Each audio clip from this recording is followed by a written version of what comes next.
নমস্কাৰ, মোৰ নাম ঋতুৰাজ শৰ্মা। আজিৰ দিনটোত খুব ভাল লাগিছে, আনন্দিত হৈছোঁ।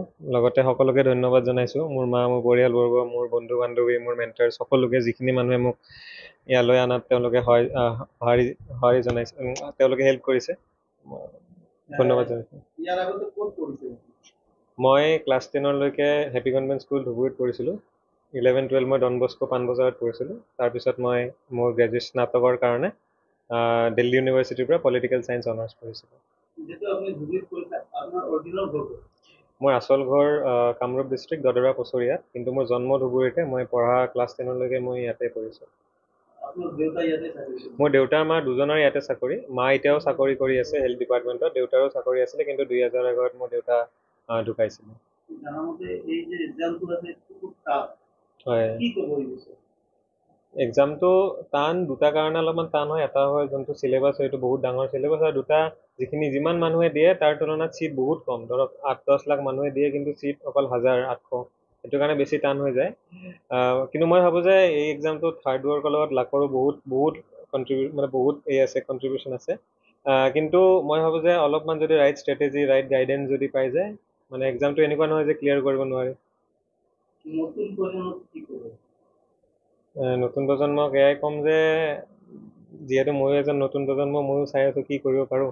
কিন্তু এটা কথা ভাবোঁ যে যিয়ে নকৰোঁ কিয় যাতে নিজৰ সমাজ, নিজৰ দেশৰ কাৰণে যাতে ভাল কৰোঁ। আৰু যিয়ে ফিল্ডত নাযাওঁ কিয়, জৰুৰী নহয় যে চিভিল সেৱাতে মানুহে আহিব লাগিব, চিভিল ছাৰ্ভিচতে আহিব লাগিব। যিয়ে নকৰে কিয় তেওঁলোকে নিজৰ দেশ, নিজৰ ফেমিলি বা নিজৰ ছ'চাইটিৰ কাৰণে ভাল কৰিলে হয়।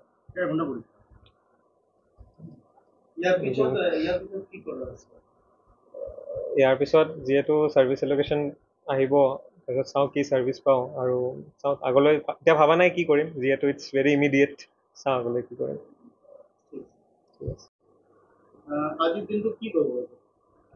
আজিৰ দিনটোক ভগৱানৰ ওচৰত বহুত মাৰিছোঁ। ভগৱানৰ ওচৰত মই খাটিছিলোঁ বহুত। ভগৱানে চকু মেলি চাইছে। আজি ল'ৰাৰ সাফল্যত মই খুব সুখী। আৰু মা হিচাপে মই বহুত সুখী অনুভৱ কৰিছোঁ, সুখ আৰম্ভ কৰিছোঁ। সি পুত্ৰ হৈ মাকৰ মুখ উজ্বলাইছে। আৰু সেয়েহে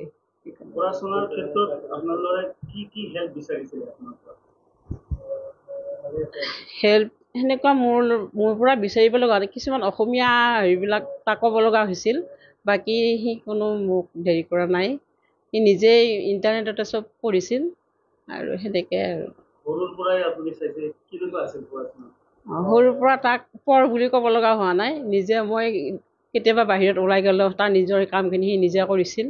এতিয়াও সি তাৰ সেই কামখিনি কৰিহে সি ওলাই যাব, সেনেকুৱা আৰু।